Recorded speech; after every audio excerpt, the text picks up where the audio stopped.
अन्य भाषाओं में प्रार्थना करनी है, क्योंकि जब आप अन्य भाषा में प्रार्थना करते हैं तो परमेश्वर के साथ आपकी आत्मा जो है, प्रभु के साथ आप आवाज सुनना आपका क्लियर हो जाता है। तो ज़्यादा से ज़्यादा अन्य भाषा में प्रार्थना करनी है।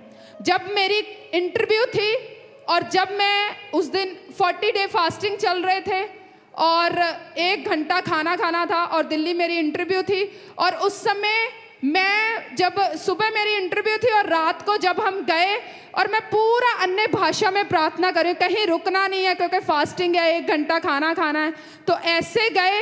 तो मैं अन्य भाषाओं में ऐसे प्रार्थना करी थी, लगातार गाड़ी में बैठी अन्य भाषा में प्रार्थना करी। 1 घंटा, आधा घंटा, 1.5 घंटा, 2 घंटे, 2.5 घंटे लगातार मैं प्रार्थना कर रही हूँ। और जब मैं प्रार्थना कर रही हूँ अन्य भाषाओं में, तो प्रभु का आत्मा मेरे ऊपर बल से उतरा। मेरी आत्मा परमेश्वर से सुनने के लिए अटैच हो गई और प्रभु ने मुझे रात को ही बोल दिया, तेरी जो आशीष है वो मेरी ओर से मैं तुझे ब्लेस कर चुका हूँ। तो मुझे इंटरव्यू में जाने से पहले पता था कि मेरा सब कुछ डन है, क्लियर है। तो आप हियाव को प्राप्त कर पाते हैं, आप दिलेरी को प्राप्त कर पाते हैं जब आप परमेश्वर के साथ अन्य भाषाओं में प्रार्थना करते हैं। आप आवाज को सुन पाते हैं।